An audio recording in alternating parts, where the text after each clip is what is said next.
रंगीत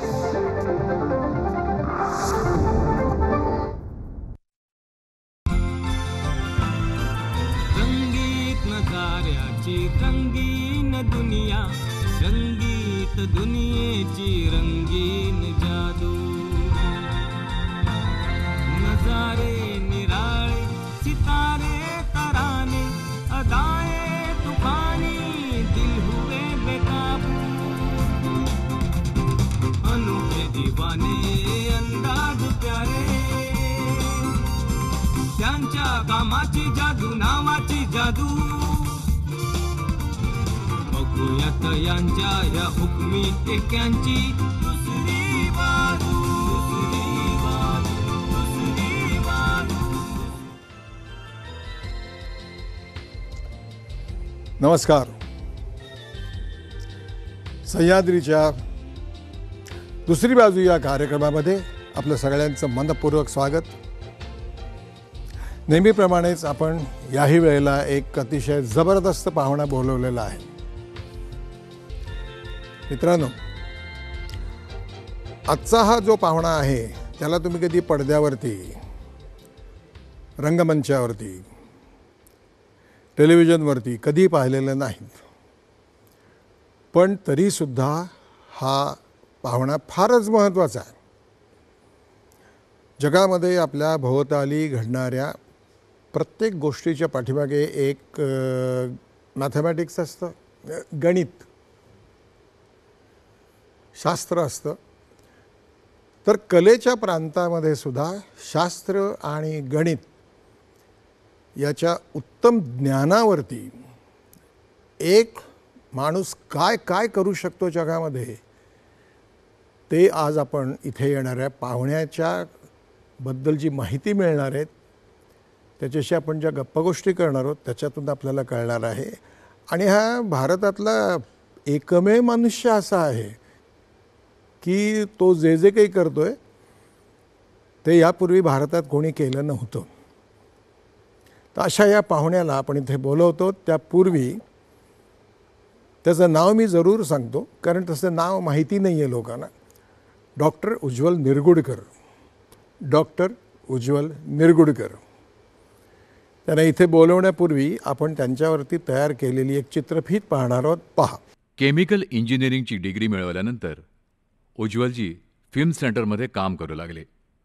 film processing आणि त्यातील तंत्रज्ञानात नवनवीन एक्सपेरिमेंट्स करत उज्ज्वलजींनी ग्रीन टेक्नॉलॉजी याची निर्मिती केली, ज्याला US पेटंट मिळालं आणि उज्ज्वलजींचं तंत्रज्ञान पूर्ण जगभरात पोहोचलं. मराठी, हिंदी आणि हॉलिवूड अशा सर्व चित्रपटात तंत्रज्ञान हे खूप महत्त्वाचं मानलं जातं. या तंत्रज्ञानात आज जगभरात उज्ज्वलजींचं नाव आदरानं घेतलं जातं. काय असतं नेमकं चित्रपटांमागचं तंत्रज्ञान? चित्रीकरणात कोणत्या गोष्टी महत्त्वाच्या असतात? उत्कृष्ट चित्रपट निर्मितीमागे तंत्रज्ञानाचा काय वाटा आहे? आज अनेक पुरस्काराने सन्मानित केल्या गेलेल्या आणि त्यांच्या तंत्रज्ञानामुळे कीर्तिसंपन्न झालेल्या या सुपुत्राला आमंत्रित करून त्यांच्या आयुष्याची दुसरी बाजू जाणून घ्यायला सन्मानपूर्वक आम्ही आमच्या मंचावर आमंत्रित करत आहोत. तर स्वागत करूया डॉक्टर उज्ज्वल निरगुडकर यांचं. उज्ज्वल, वेलकम. वेलकम. तुझ्या अनंत व्यापांमध्ये तू आमचा हा कार्यक्रम कुठला बघायला मला माहिती आहे.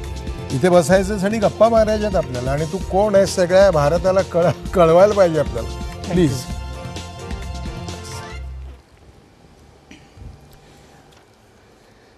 जन्म तुझा कुठला? पार्ल्याचा, विले पार्ले ईस्ट. येस. अरे वा वा वा. आई वडील आणि भावंड? माझे वडील BA LLB झाले होते आणि इन्कम टॅक्समध्ये होते. त्यांनी नंतर IRSची परीक्षा पास केली होती. आणि आई मॅट्रिक झाली होती. आणि आम्ही पूर्वी पार्ल्यात राहत होतो जेव्हा माझा जन्म झाला, पण नंतर 2-3 वर्षात आम्ही कांदिवलीला शिफ्ट झालो. त्यामुळे बरंचसं बालपण माझं कांदिवलीच्या डहाणूकरवाडी इथेच गेलं. बरं बरं बरं. साधारण किती सालची गोष्ट? मी साधारण 56 साली आम्ही कांदिवलीला आलो होतो. आणि नंतर तिथे माझ्या 2 भावंडांचाही जन्म झाला. मला माझ्यानंतर एक बहीण कल्पना म्हणून आणि धाकटा भाऊ सुहास जो सध्या मर्चंट नेव्हीमध्ये कॅप्टन आहे. बर. तुझं शिक्षण किती? मी केमिकल इंजिनिअरिंग केलं UDCT म्हणून, आज ज्याला ICT असं नाव आहे आणि खूप नावाजलेली ही संस्था आहे. या संस्थेत प्रवेश मिळवण्याच्या आधी मला IIT पण प्रवेश मिळाला होता. मी ऑल इंडिया रँक माझा 125 होता त्यावेळी. नंतर BJTIलाही प्रवेश मिळवला होता. पण हे सगळे प्रवेश कॅन्सल करून मी ICTचा म्हणजे UDCTचा प्रवेश घेतला. कारण एक तर मला केमिकल इंजिनिअरिंगविषयी आवड होती आणि ते एक प्रेस्टिजियस इन्स्टिट्यूट होती. ती 1942 साली स्थापन झालेली ही संस्था माटुंग्याची आजही खूप नावाजलेली संस्था म्हणून ओळखली जाते. तुझा मित्रपरिवार जो आहे तो तुझ्याच या क्षेत्रातला केमिकल इंजिनिअरिंगमधला आहे की विविध स्तरांवरचा विविध क्षेत्रातला आहे? माझे वेगवेगळे मित्र बनत गेले. म्हणजे शाळेत असतानाचे जे मित्र आहेत ते तर अर्थातच वेगवेगळ्या क्षेत्रात आहेत. नंतर कॉलेजमधले जे काही मित्र होते, माझं शाळा म्हणजे आधी जी शाळा झाली ती कांदिवलीला, आणि तुम्हाला सांगायला मला अगदी आवर्जून सांगावंसं वाटेल की सुरुवात माझी म्युनिसिपल प्राथमिक शाळेत झाली. अरे म्हणजे माझ्यासारखंच. आणि मराठी माध्यमातून शिकलो. मी पण. नंतर तिथेच एक कांदिवलीला यशवंतराव चव्हाण हायस्कूल म्हणून होतं, तिथे 5वी ते 8वी. पण माझ्या वडिलांची अशी इच्छा होती की मी पार्ले टिळक विद्यालयात शिकावं आणि आधी माझा या सगळ्या शाळांमध्ये कायम पहिला नंबर राहिला होता अभ्यासात. मग नंतर पार्ले टिळकमध्ये मी 9वी 10वी आणि 11वी असा प्रवेश 3 वर्ष मी पार्ले टिळकला होतो आणि त्यामुळे मित्र वेगवेगळ्या स्तरावर वेगवेगळे झाले. नंतर पार्ले टिळक शाळेनंतर पार्ला कॉलेज, आज ज्याला साठे कॉलेज नाव आहे, तिथनं मी इंटर सायन्स केलं आणि नंतर इंजिनिअरिंगला प्रवेश घेतला. ज्या विचारांनी किंवा ज्या खोचकपणाने कॉलेजमधल्या गमती जमती सांग असं म्हटलं जातं ते सोडून दे, ते काही मी विचारात बसत नाही. परंतु सांगण्यासारख्या आणि छान ज्यामुळे पुढच्या करिअरमध्ये तुला फायदा झाला अशा काही आहेत का गमती जमती कॉलेज? खरं सांगायचं तर म्हणजे जे तुम्ही मला विचारला प्रश्न त्याचं रोख लक्षात आला माझ्या. पण तसा प्रकारे वेळ आम्हाला खरंच मिळत नव्हता. अभ्यासामुळे इतकं गर्क असायचो की दुसरं मान वर काढून बघायला कधी वेळ नसायचा. पण ह्याच्याबरोबर माझी एक आवड होती दुसरी अभ्यासाव्यतिरिक्त, ती म्हणजे मराठी लेखनाची, मराठी वाचनाची.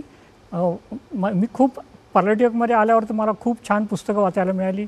पुलंपासून सगळी इतरही म्हणजे खांडेकरांचं ययाती वगैरे वाचलं. आणि ह्या सगळ्याची जी आवड निर्माण झाली त्याला अजून एक कारण होतं की माझे वडील जरी इन्कम टॅक्स ऑफिसर होते तरी ते एक उत्तम लेखक होते. म्हणजे त्यांची सत्यकथा वगैरे त्या काळच्या ह्याच्यात मासिकं लेख प्रसिद्ध झालेले, कथा प्रसिद्ध झालेल्या. आमच्या घरी वडिलांना आलेली मी यगो जोशी, अनंत अंतरकर यांची पत्र त्यावेळी पोस्टकार्डावर ते मजकूर असायचा. आणि ते नंतर त्या काळचे माझे वडिलांचे जे मित्र म्हणजे माधव गडकरी जे लोकसत्ताचे संपादक होते ते खूप चांगले मित्र होते माझ्या वडिलांचे. त्यांचं क्षितिज म्हणून एक मासिक होतं, त्याच्यात वडिलांनी लेखन केलं. दत्ता भट माझ्या वडिलांचे खूप चांगले मित्र, आमच्या घरी आलेले ते.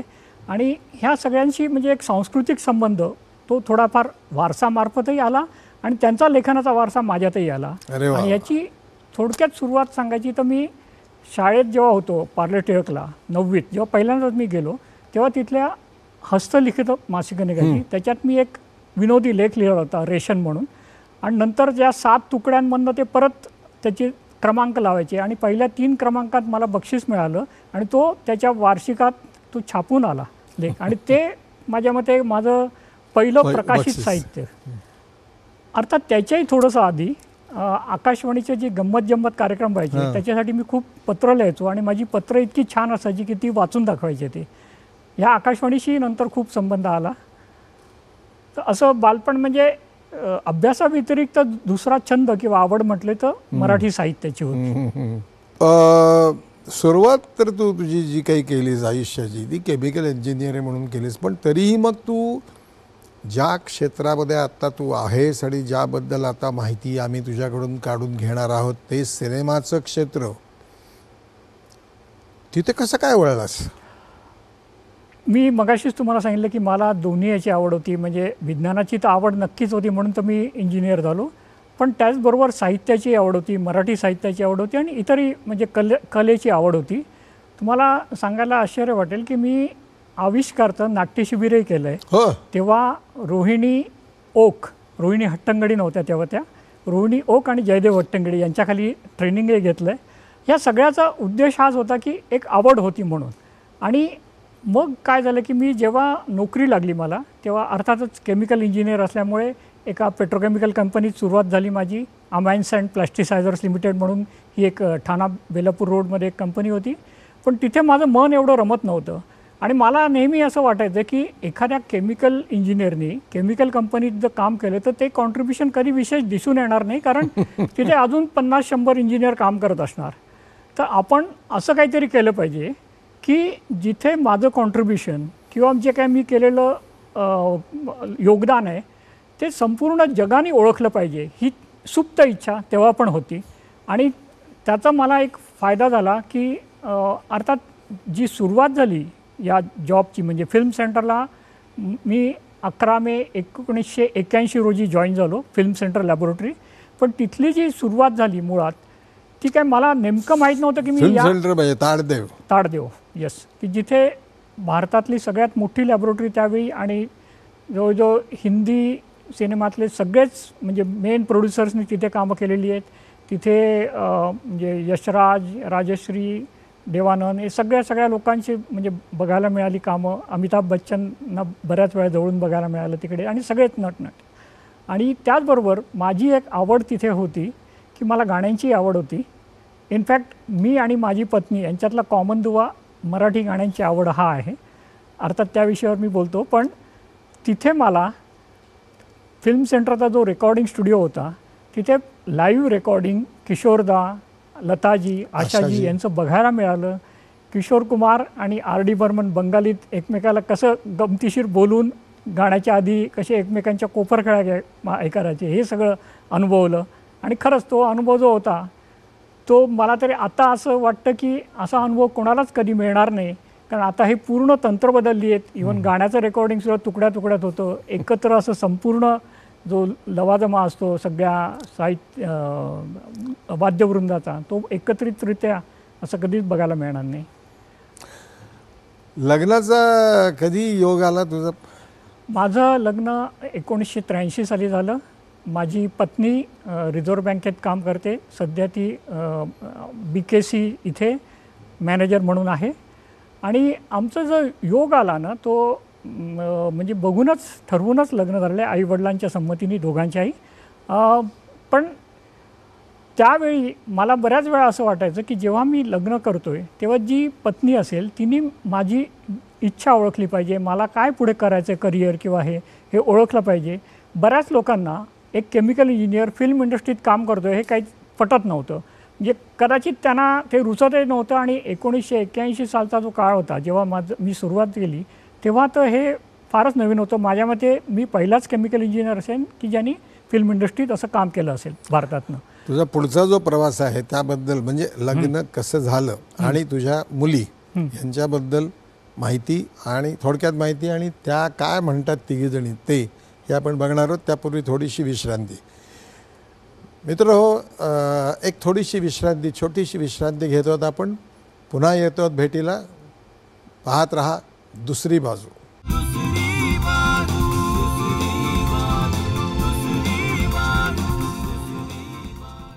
नमस्कार, पुन्हा एकदा सगळ्यांचं पुन्हा एकदा स्वागत. आपल्या गप्पा गोष्टी चालू आहेत डॉक्टर उज्ज्वल निरगुडकर यांच्याबरोबरती.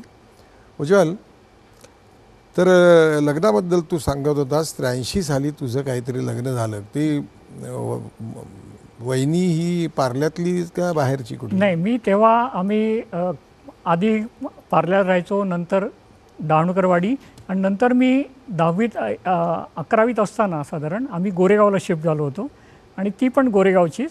अर्थात आमचं तसं लव्ह मॅरेज वगैरे असं नाही, पण मला अरेंजच आहे.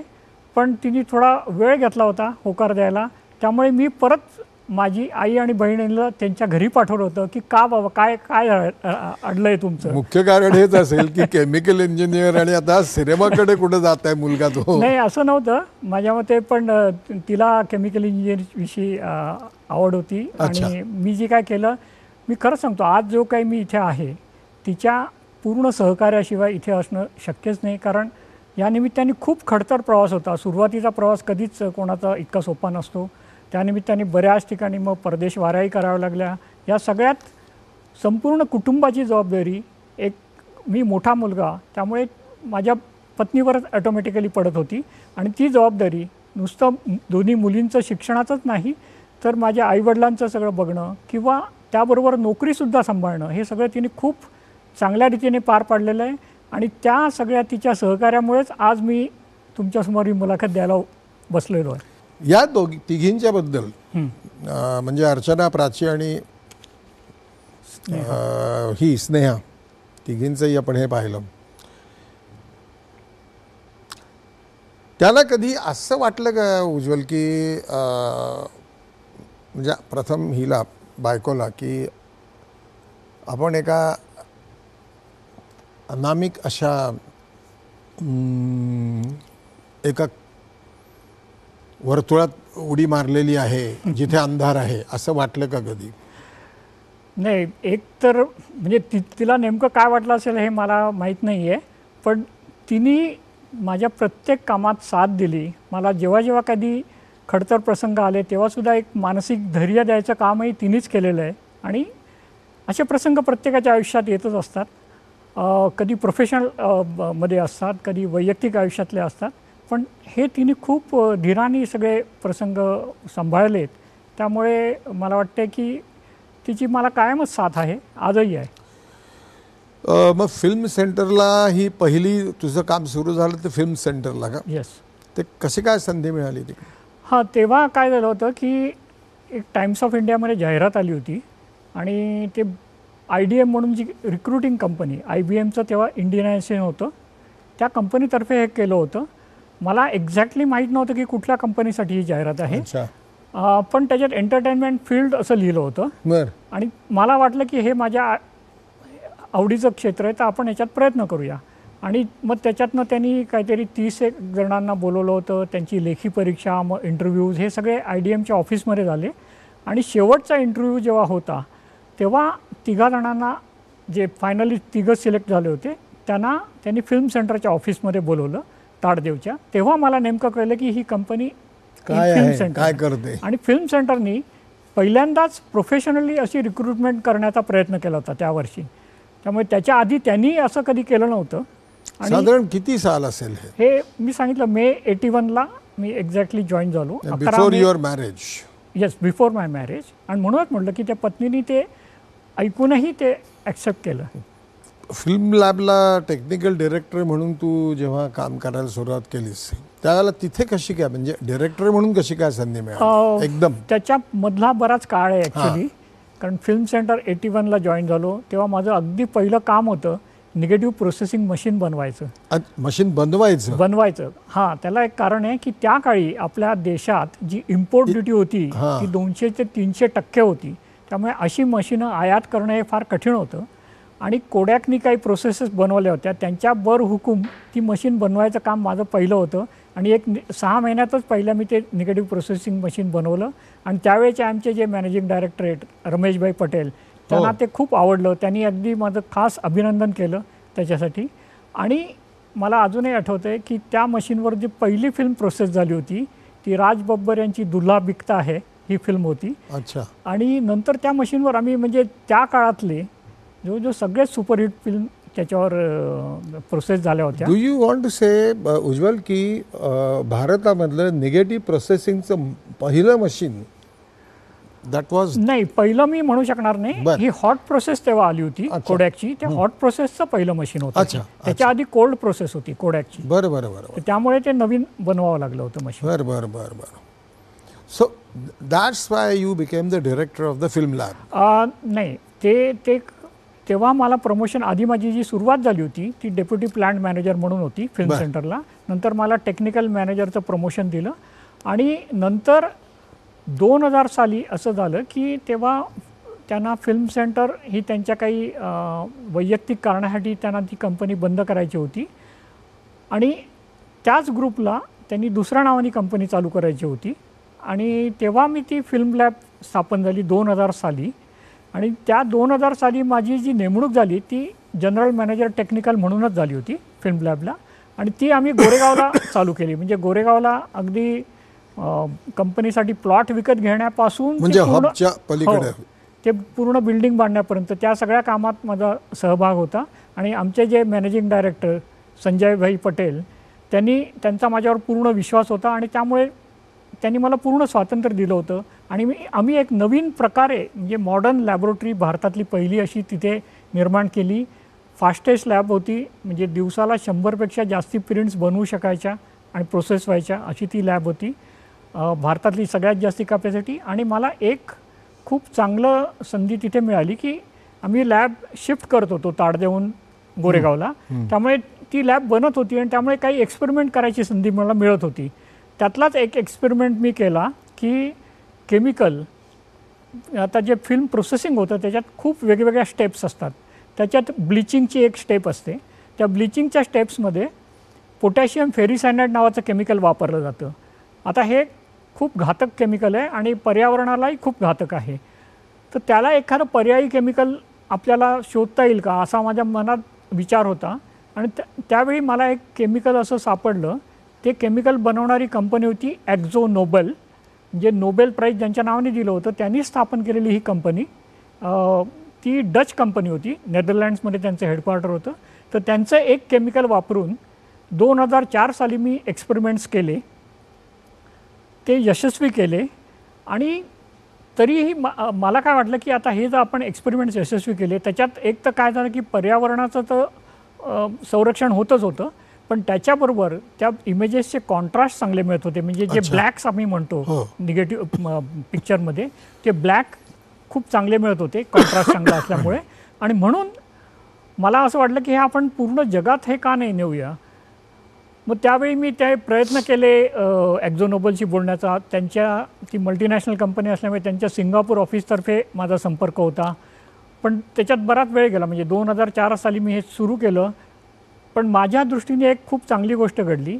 2006 डिसेंबरला, एक्झॅक्ट दिवसही मला आठवतो आहे, 23 डिसेंबर, ॲक्झो नोबेलचे CEO भारतात आले होते आणि त्यांनी मला डिनरला ताजमध्ये बोलवलं होतं, मुंबईच्या ताजमध्ये. तर मला 10 मिनटं दिली होती त्यांच्याशी बोलण्यात, कारण ते इतरही बऱ्याच लोकांना भारतातल्या तेव्हा भेटणार होते.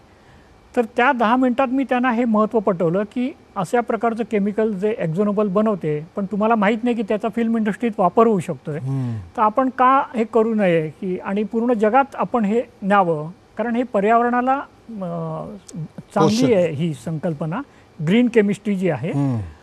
तर मला वाटते त्यांना तो लगेच पटला आणि 23 डिसेंबरच्या रात्री ते ॲम्स्टरडॅमला गेले. नंतर क्रिसमसची सुट्टी होती आणि 2 जानेवारी 2007ला मला एक लेटर आलं की I have been appointed global consultant for this project. आणि तो एक मोठा क्षण होता माझ्यासाठी की एका मोठ्या मल्टीनॅशनलचं ग्लोबल कन्सल्टंट असणं. आणि नंतरचा जो प्रवास होता तो खूपच छान होता, कारण 2007 जे हे झालं आणि त्याच्यानंतर मग बरं हे केमिस्ट्री आहे नवीन, फिल्म बनवणारी सगळ्यात मोठी कंपनी कोडॅक, त्यांनाही ही मान्य पाहिजे, त्याच्याशिवाय तर मी ती वापरात आणू शकत नाही. मग 3-4 महिने मी कोडॅकच्या R&D लॅबोरेटरी जे आहे रॉचेस्टरला, तिथे एक्सपेरिमेंट्स केले त्यांच्या टेक्निशियन्सबरोबर. त्यांनाही हे पटलं आणि मग कोडॅकनी त्यांचं मॅन्युअल बदललं आणि ही केमिस्ट्री त्याच्यात इन्क्लूड केली. म्हणजे जी केमिस्ट्री किंवा नवीन केमिकलचा वापर मी भारतात 2004 साली केला, तो हॉलिवूडनी 2008 वापरला. अरे वा वा वा. हो, तुम्ही 4 वर्ष आधीच तो प्रयोग करून मोकळे झाला.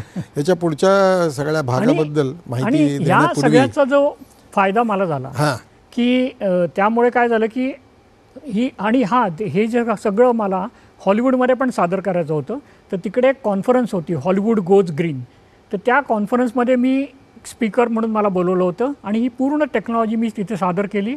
आणि आणखीन मला सांगायला अभिमान वाटेल की ही कॉन्फरन्स जिथे होती ती तिथे हॉलिवूडमध्ये एक रुझवेल्ट हॉटेल आहे, त्याच्या मोठ्या हॉलमध्ये ही कॉन्फरन्स होती.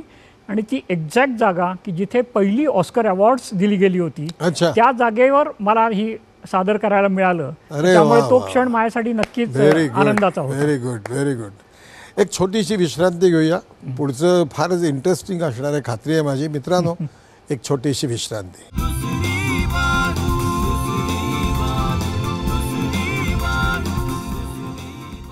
विश्रांतीनंतर पुन्हा एकदा स्वागत सगळ्यांचं. आपण एक चांगला प्रवास आपण डॉक्टर निरगुडकरांचा त्याबद्दल ऐकतोय. उज्ज्वल, तू मगाशी जे सांगत होतास तिथूनच सुरू कर. पण तुझ्याकडे एवढं आहे की जरा थोडं आपल्याला लवकर हे म्हणजे मला आता तुझ्याकडे SMPET-बद्दल मला तुला विचारायचं आहे. कारण तो तुझा जो इथे जे तो जो तुझा हे आहे काय बिल्ला ॲपल पिल, हां, ती पिन ती फार म्हणजे महत्त्वाची आहे. ती मला वाटत नाही भारतामध्ये कोणाकडे ती असेल म्हणून असं मला वाटतं. तर ते सगळे मला तू सांग. हां, तर हॉलिवूड आपलं ऑस्करचं पहिलं अवॉर्ड जेव्हा दिलं गेलं, अकॅडमी अवॉर्ड किंवा ऑस्कर अवॉर्ड, ते ज्या हॉलमध्ये दिलं गेलं तिथे तुझं हे प्रेझेंटेशन झालं. आणि नंतर काय झालं, त्याच्यामध्ये पण काही मधल्या काळात सुद्धा अजून एक काही घडत होतं की मी SMPT, society of motion picture and television engineers, ही संपूर्ण जगात या फिल्म आणि टेलिव्हिजन आणि डिजिटल या क्षेत्राचं स्टँडर्डायझेशन करणारी संस्था आहे. आणि त्या संस्थेतर्फे दरवर्षी इंटरनॅशनल कॉन्फरन्सेस घ्यायला जायच्या अमेरिकेत, आणि त्या कॉन्फरन्ससाठी पेपर्स म्हणजे शोधनिबंध सिलेक्ट केले जायचे. तर माझा पहिला शोधनिबंध 1993 साली सिलेक्ट झाला होता. You are the first person. Yeah, I was the first Indian to present this kind of papers. नंतर दुसरा शोधनिबंध 1999 साली न्यूयॉर्कमध्ये मी सादर केला, आणि तिसरा शोधनिबंध 2002मध्ये परत लॉस एंजेलिसला केला. आणि तो तिसरा जो शोधनिबंध केला तर तोपर्यंत मला एक माहिती झालं होतं की हे नेमकी प्रोसेस कशी असते. म्हणजे मला अर्धा तास दिला जातो, त्यातली 2-3 मिनटं आधी माझी ओळख होते, नंतर 22 मिनटं साधारण तो शोधनिबंध सादर करायला असतं, आणि शेवटची 5 मिनटं परत क्वेश्चन आन्सरसाठी ठेवलेली असतात. तर तिसरा जो शोधनिबंध होता ऑनलाईन सेन्सिटोमेट्री म्हणून, तो एक वेगळंच तंत्रज्ञान होतं, आणि मला स्वतःलाही ते पटत होतं की ह्याचं काहीतरी लोकांना आवडेल. आणि त्यावेळी काय झालं की त्या शेवटची जी 5 मिनटं आहेत ते क्वेश्चन आन्सरच्या ऐवजी एक व्यक्ती तिथे उभी राहिली, आणि त्यांनी सांगितलं की उज्ज्वल, आज तुझी काय टेक्नॉलॉजी सादर केली आहेस, this should become a international standard. अरे वा. आणि नंतर मला ती व्यक्ती कळली की ती व्यक्ती होती एड झ्वानवेल्ड त्यांचं नाव, आणि he was a general manager, earlier general manager of metro Gold Wing mayor MGM, आणि he was also on the director of national film board of Canada. अच्छा. तर अशा, आणि त्यांचं महत्त्वाचं योगदान म्हणजे फिल्मवरती जो काय बारकोड असतो तो बारकोड त्यांनी आणला होता. म्हणजे त्याची पेटंट्स वगैरे त्यांच्याकडे होती. तर त्यांनी मला सांगितलं की तू माझ्या एक स्टेप पुढे गेला आहेस, आणि ऑनलाईन सेन्सिटोमेट्री म्हणजे चित्रपटाचं जे क्वालिटी कंट्रोलचं जे टेक्नॉलॉजी आहे ती तू ऑनलाईनच्या मार्फत आणलेली आहेस. पेटंट वगैरे घेणं हा माझा माहीत नव्हतं. त्यांनी सांगितलं की ह्याचं पेटंट तू घे. मला त्यांनी इन्सिस्ट केलं की तू पेटंट घे, तुला जी काय मदत लागेल समजा तर मी करीन. पण त्याचवेळी मला लकीली माझाच एक क्लासमेट केमिकल इंजिनियर जो अमेरिकेत राहतो, राज सरदेसाई, तो लॉयर आहे, आणि त्यांनी मदत केली तेवढी. आणि नंतर मी 2003 साली या पेटंटचं अप्लाय केलं होतं, आणि मला 2005मध्ये फेब्रुवारीला हे माझं पहिलं पेटंट मिळालं ऑनलाईन सेन्सिटोमेट्री. नंतर 2007मध्ये दुसरं अमेरिकन पेटंट मिळालं. म्हणजे 2007मध्ये ते पेटंटही मिळालं होतं दुसरं, आणि ही ग्रीन केमिस्ट्री मी सादर केली होती. Green technology. What exactly was made by this green technology? Green म्हणजे फिल्म प्रोसेसिंगमध्ये मी जे सांगितलं की फेरिसायनाइड किंवा इतर जी काही घातक रसायन आहे त्याच्याऐवजी ही टेक्नॉलॉजी वापरल्यामुळे ती जी काय पोल्युटंट्स वगैरे नव्हते त्याच्यात, आणि त्यामुळे आम्ही गोरेगावसारख्या ठिकाणी सुद्धा ही लॅबोरेटरी स्थापन करू शकलो. कारण महाराष्ट्र पोल्युशन कंट्रोल बोर्डाचेही नियम आहेत की कुठल्याही सिटीमध्ये जर अशी काही ठेवायचं असेल लॅबोरेटरी तर ते खूप क्लीन शुद्ध केमिकल्स पाहिजेत किंवा त्याचं, तर त्यामुळे तो आम्हाला एक फायदा झाला तिकडे हे करण्यात.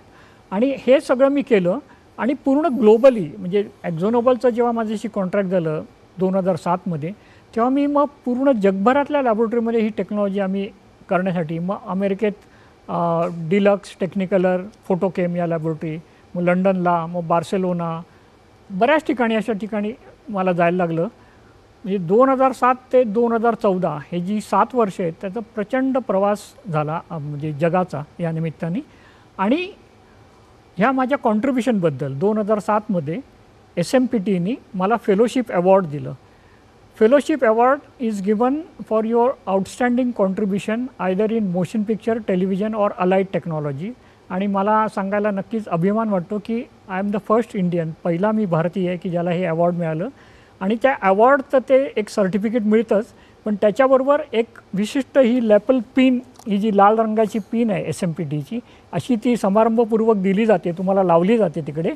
आणि ह्याचं द्योतक असं आहे की दरवर्षी आता SMPTची जी ॲन्युअल कॉन्फरन्स भरते तेव्हा 5-6 लोकांना अशी फेलोशिप मिळत असते. तर त्या फेलोशिपच्या वेळी एक डिनर ठेवलेलं असतं आणि त्या डिनरला आम्हाला इन्व्हाइट केलं जातं. आणि जगातली म्हणजे एक 100 जी टॉप लोकं आहेत या क्षेत्रात काम करणारी, फिल्म, टेलिव्हिजन आणि या टेक्नॉलॉजीच्या, त्यांच्याबरोबर तो भेटण्याचा तो क्षण असतो. आणि खूप माहिती मिळते आणि खूप अभिमान वाटतो की या सगळ्या लोकांच्या बरोबर आपल्याला इथे जेवायला मिळते. गुड. तुझं इंटरनॅशनल SCVLचं जे हे झालं, सिलेक्शन झालं, ते ह्याच्यानंतर की ह्याच्यानंतरच झालं होतं ते. कारण मी हे जे कॉन्ट्रीब्युशन केलं ग्रीन टेक्नॉलॉजी, ते मी एक association of cinema and video laboratory, international association आहे, त्यांच्या एका ॲन्युअल कॉन्फरन्समध्ये सादर केलं होतं.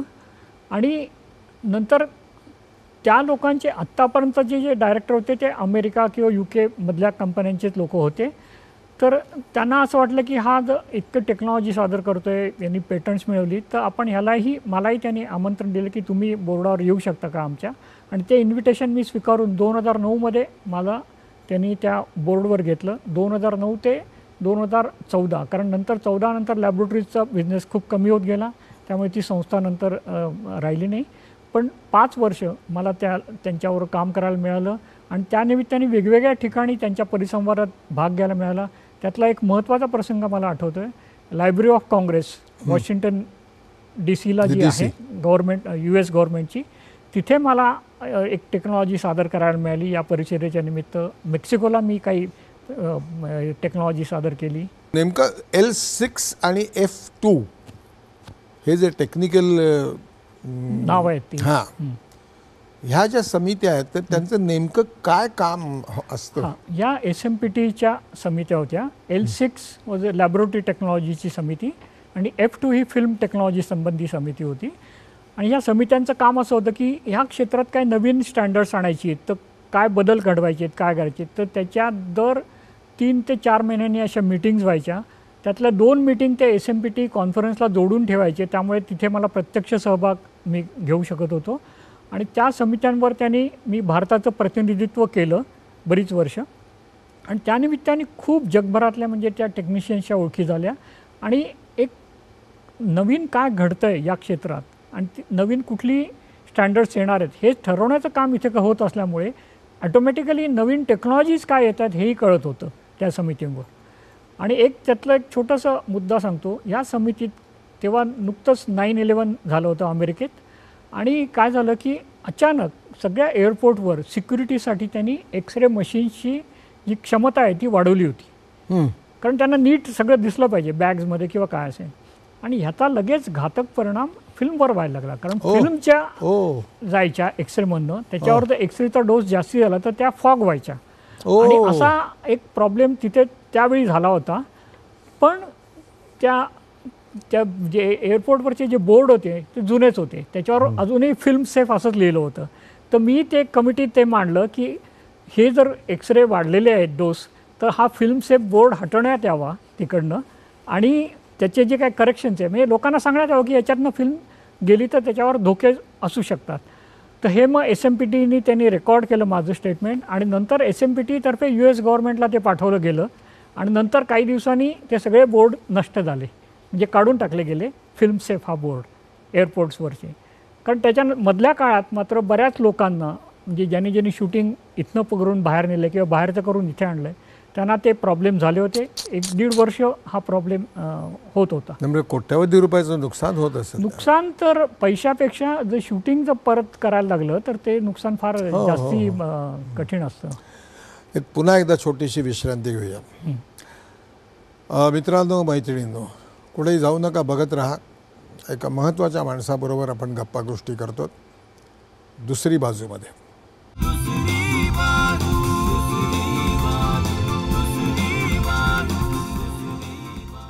सर्वांचं पुन्हा एकदा स्वागत. मला एक सांग की तुझा आणि बॉलिवूडचा नेमका संबंध केव्हा, नेमका कधी आला? सॉरी, हॉलिवूडचा. बॉलिवूडचा तर अनेक वर्ष आहेत. हॉलिवूडचा मी जसं सांगितलं की मी 1993 साली जेव्हा मी माझा पहिला शोधनिबंध सादर केला तेव्हा माझ्या That was the first time that you came across. First time I went to Hollywood 1993. आणि तो खूप छान काळ होता. म्हणजे तेव्हा सिक्युरिटी वगैरे एवढं नव्हतं, कारण 9/11च्या आधीचा काळ होता खूप. आणि त्या पहिल्या याच्यात मला खूप लोकांशी ओळखी झाल्या त्या कॉन्फरन्समध्ये. त्यामुळे मग मला वॉर्नर ब्रदर्सनी बोलवलं होतं, पॅरामाऊंट फिल्म्समध्ये मी स्टुडिओज बघितले, नंतर टेक्निकलर लॅबोरेटरी बघायला मिळाली, कोडॅक कंपनी बघायला मिळाली. कोडॅकला तर मी 3 ते 4 वेळा भेटी दिल्या. त्याही खूप इंटरेस्टिंग गोष्टी आहेत त्याच्या. तू लिहितोस, आर्टिकल तुझे अनेक प्रसिद्ध झाले, मीही त्यातली काही वाचलेली आहेत. ऑल इंडिया रेडिओसाठी सुद्धा तू लेखन करत होतास, त्याबद्दल अगदी थोडक्यात मला सांग. हां, ऑल इंडिया रेडिओशी म्हणजे विज्ञान, मराठी विज्ञान परिषदेच्या तर्फे तू. एक्झॅक्टली. माझा ऑल इंडिया रेडिओशी संबंध जो आला तो मराठी विज्ञान परिषदेतर्फे. मराठी विज्ञान परिषदेच्या साठी आम्ही एक कला विभाग म्हणून एक वेगळा स्थापन केला होता. आणि मी त्याचा सेक्रेटरी होतो आणि डॉक्टर सुरेश नाडकर्णी त्याचे प्रमुख होते. आणि तेही खूप छान लिहायचे आणि त्यांनी खूप लेखन केले. आणि त्यानिमित्त मग मला आकाशवाणीवर काही कार्यक्रम करायची संधी मिळाली. जवळजवळ 20 वर्ष मी वेगवेगळ्या विषयांवर आकाशवाणीसाठी लिहिलेले आहेत. मी स्वतः काही त्यातले सादर केले आहेत. अगदी म्हणजे त्या काळच्या प्रसिद्ध निवेदिका नीलम प्रभूंबरोबर मला एकदा सादर करण्याचा योग आला होता. आणि एक चित्रपटाविषयी मी एक सिरियल बनवली होती आकाशवाणीसाठी 6 भागांची, चित्रपट बनतो असा म्हणून. मग ती फिल्म सिटीतही जाऊन काही रेकॉर्ड केलं होतं, काही बऱ्याच ठिकाणी जाऊन ते रेकॉर्ड केलं होतं आणि ते सिरियल लोकांना खूप आवडलं. आणि नंतर काही अजून एक वेगळा प्रयत्न झाला. आकाशवाणीचं तर होतच होतं, नंतर टेलिव्हिजन नुकतंच येत होतं आणि मग टेलिव्हिजनवरती सायन्सवरती एक सिरियल आलं होतं टर्निंग पॉईंट म्हणून. तर त्या टर्निंग पॉईंटसाठी जवळजवळ 13 ते 14 स्क्रिप्ट्स मी लिहिली आणि काही यांचं शूटिंग आहे आमच्या घरीही झालं होतं. Are you still working on national film archive? आता माझं काय झालं की ॲडव्हायझरी कमिटीवरती तू? हो, मी आता ॲडव्हायझरी कमिटीवर तर 2-3 कमिट्यांवर आहेत. पण मे 2016 पासून मी KPMG ह्या ॲडव्हायझरी कंपनीतर्फे INB मिनिस्ट्रीला ॲडवायझर म्हणून आहे. अच्छा. आणि या पर्टिक्युलर प्रोजेक्टसाठी नॅशनल फिल्म हेरिटेज मिशन, तर नॅशनल फिल्म हेरिटेज मिशनचे जवळजवळ 600 कोटी रुपयांचं एक INB मिनिस्ट्रीचं मिशन आहे. त्याच्यात जवळजवळ 2000 चित्रपटांचं डिजिटायझेशन आणि रिस्टोरेशन होणार आहे. त्याचबरोबर काही फोटोग्राफ्स, त्याची पोस्टर्स, नंतर त्या संबंधित इतरही काही वस्तू यांचं आम्ही संग्रहालय चांगलं करणार आहोत. आणि पुण्याला, फक्त पुण्यालाच नाही तर इतरही ठिकाणी याचं कसं, म्हणजे इतर राज्यांनासुद्धा याचा कसा फायदा करून देता येईल याच्याविषयी काही एक प्रस्तावित योजना आहेत. तर या सगळ्याला टेक्निकल ॲडवायझर म्हणून मी आत्ता KPMGतर्फे आहे नॅशनल फिल्म आर्काईव्हला. त्यामुळे माझा बहुतेक काळ सध्या पुण्याला नॅशनल फिल्म आर्काईव्हच्या ऑफिसमध्येच जातो. आणि त्या निमित्ताने आता पुन्हा नव्याने मी सगळ्या फिल्म इंडस्ट्री म्हणजे भारतातल्या भेटत आहे.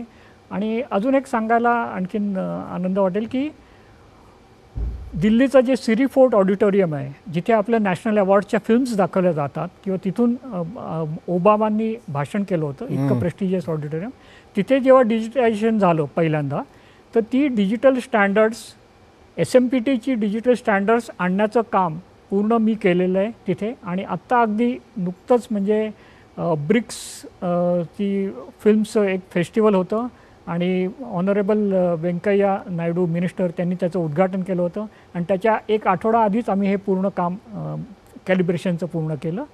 आणि या निमित्ताने मी international film festival of Goa त्या इफीच्या टेक्निकल कमिटीवर गेली 5 वर्ष आहे.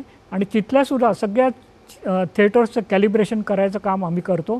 समितीतर्फे, आणि त्यात SMPT तर्फे टेक्निकल जे कॅलिब्रेशन लागतं ते पूर्ण काम मी बघतो. आणि आम्ही म्हणजे फेस्टिवल सुरू व्हायच्या 4-5 दिवस आधी तिथे असतो आणि हे सगळं करून ठेवतो काम. आणि नंतर फेस्टिवल चालू असतानाही त्याच्या काही वेगवेगळ्या टेस्ट करत असतो की हे लोकांना त्यातनं चांगला अनुभव मिळावा. आणि हे काम आवडल्यामुळे मला केरळनी बोलवलं, केरळ फिल्म फेस्टिवलच्या कमिटीवर. त्या कमिटीवर आहे, पुण्याच्या फिल्म फेस्टिवलच्याही कमिटीवर आहे. गेल्या वर्षी मामीनेही बोलवलं होतं. तर यातर्फे म्हणजे डिजिटलची जी स्टँडर्ड्स आहेत चित्रपटांसाठी, ती म्हणजे प्रेक्षकासाठी ती आणण्याचा मी प्रयत्न करत आहे.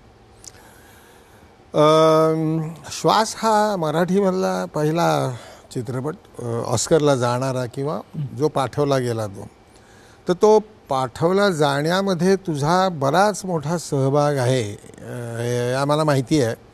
जरा आपल्या मराठी प्रेक्षकांना कळू दे नेमकं काय काय झालं ते. श्वासचे जे निर्माते आहेत, मी त्यातले एक निर्माते जे अरुण नलावडे जे आहेत ते खूप चांगले मित्र आहेत. आणि श्वास बनायच्या 3 वर्ष आधी ते फिल्म सेंटरला आले होते आणि त्यांच्याबरोबर सुयोगचे भट नाही दुसरे गोपाळ अलगेरी ते त्यांना घेऊन आले होते. आणि तेव्हाच अरुणजींनी मला सांगितलं की मला एक चित्रपट करायचा आहे, तर काय प्रोसेस आहे वगैरे काय आहे. तर तेव्हा त्यांनी जाणून दिली, पण तेव्हा ते नंतर विसरूनही गेले. कारण आणि नंतर जेव्हा खरोखर श्वास बनायची संकल्पना आली त्यांच्याकडे, तर त्यांनी एक 3 महिन्याआधी श्वासचं शूटिंगही सुरू व्हायच्या 3 महिन्याआधी त्या टीमबरोबर आमची एक भेट झाली. आणि त्यांनी सांगितलं की तू या चित्रपटासाठी तांत्रिक सल्लागार म्हणून काम बघ. तर मला आवडतच होतं या सगळ्या गोष्टी करायला, तर मी ते स्वीकारलं. आणि तेव्हा मग फिल्मचं सिलेक्शन कसं करावं, पर्टिक्युलरली श्वास हा सिनेमा हॉस्पिटलमध्ये शूट होत होता. आणि तेव्हा एक नवीन फिल्म आली होती रिएला म्हणून फुजी फिल्मची, त्याचं दोन्ही प्रकारच्या लाईटमध्ये शूटिंग करू शकायचो. कारण नॉर्मली फिल्म्स ह्या वेगळ्या असतात, एक डे लाईट असते फिल्म किंवा टंगस्टन असते, म्हणजे आर्टिफिशियल लाईटची शूटिंग करायची किंवा डे लाईटमध्ये शूटिंग करायची. पण ही फिल्म अशी होती की ते दोन्हीकडे शूटिंग करू शकायची. आणि हॉस्पिटल ही अशी गोष्ट आहे की जिथे आर्टिफिशियल लाईटही असतो आणि डे लाईटही येत असतो खिडक्यांमधनं वगैरे. असं मी श्वास बघितला तर तुम्हाला कळेल. तर त्यासाठी ही फिल्म आम्ही पहिल्यांदा वापरली भारतात. आणि श्वास जेव्हा सेल्युलॉइड आणि श्वास जेव्हा बनत होता तर आम्ही फिल्म लॅबतर्फे हे प्रोसेसिंग करत होतो. त्याच्या सगळ्या रशेस यायच्या आणि त्या रशेसवर मी त्यांना ओके म्हणून सांगायचो, कारण त्यांना तेवढा वेळ नव्हता. कोकणात शूटिंग करत होते, इथे येऊन बघायला नेमकं काय चाललं आहे, कसं होतं आहे शूटिंग. तर माझ्या सांगण्यावरनं ते सगळे शॉट ओके करायचे. आणि एकंदर परिणाम खूप चांगला झाला. ती टीम खूप छान बनली. आणि जेव्हा त्याचं नॅशनल अवॉर्डसाठी सिलेक्शन झालं आणि नंतर ऑस्करला पाठवायचं ठरलं, तेव्हा माझे जे काय अमेरिकेतले काही ओळखी होत्या त्यांनाही मी इंट्रोड्यूस केलं या श्वासच्या टीमला. आणि जेवढं प्रमोशन तिथे करता येईल आपल्या दृष्टीने तसे प्रयत्न केले. केवळ श्वाससाठीच नाही, तर नंतर जेव्हा हरिश्चंद्राची फॅक्टरी हा चित्रपट ऑस्करसाठी सिलेक्ट झाला तेव्हासुद्धा मी परेश मोकाशींना मदत केली. आणि त्याच्या पहिला प्रीमियर जो न्यूयॉर्कला झाला तिथेही मी उपस्थित होतो. आणि म्हणजे मराठी चित्रपट असं आणण्यासाठी मला अजूनही आवडेल. How did you make it possible that you not just invited but you brought that committee of Oscar to India? ते कसं काय केलंस? हां, ते काय झालं की SMPT आणि academy of motion picture arts and science, आता अकॅडमी ऑस्करचं नाव आहे academy of motion picture arts and sciences. आपल्याला त्यातला फक्त आर्ट्सचा भागच माहिती आहे, पण सायन्सेसचा भाग माहिती नाही. तर त्यांचं सायन्सेसची एक वेगळी कमिटी आहे आणि त्यांच्यातर्फे सायटेक अवॉर्ड्स पण दिली जातात वेगवेगळ्या टेक्नॉलॉजींना. तर त्या सायन्सेस टेक्नॉलॉजी कमिटीचे जे मॅनेजिंग डायरेक्टर आहेत अँडी मार्ल्स, त्यांचा माझा परिचय SMPT मार्फत झाला होता. आणि तेव्हा मी त्यांना असं बोललो होतं की आपण 2013ला भारतात सिनेमाला 100 वर्ष पूर्ण होतात, त्यानिमित्ताने काहीतरी कार्यक्रम करूया. तर अशा 2-3 मीटिंग माझ्या 2012मध्येच झाल्या होत्या त्यांच्याबरोबर अकॅडमीच्या ऑफिसमध्ये.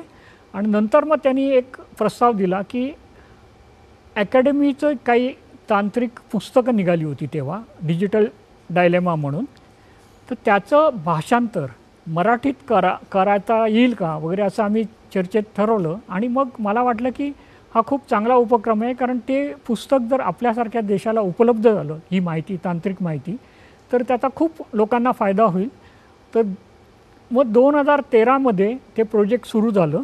आणि आज मला सांगायला अभिमान वाटेल की ते पुस्तक पूर्ण तयार झालेलं आहे. हे पुस्तक तू मला द्यायचं कबूल केलेलं आहे. हो. एक इंग्रजी आणि हे पुस्तक जे डिजिटल डिलेमा हे आता मराठीत पूर्ण तयार झालेलं आहे आणि ते लवकरच महाराष्ट्र शासनातर्फे प्रकाशित होईल आणि ते उपलब्ध होईल. वा वा वा. आणि याचं एक म्हणजे जो करार म्हणजे हे झाला होता, पुस्तक आता तिकडे जाईल. हो, ह्याचा जो करार झाला होता, नाही मराठीत हो लँग्वेज मराठीत जाईल. मी तेच म्हणतो की हा जो करार झाला होता तो फिल्म सिटी बरोबर झाला होता आणि आपले जे मिनिस्टर संजय देवतळे साहेब त्यांनी त्याच्यात खूप इंटरेस्ट घेतला होता आणि तेव्हा फिल्म सिटीचे मॅनेजिंग डायरेक्टर लक्ष्मीकांतजी देशमुख यांनी इंटरेस्ट घेतला होता.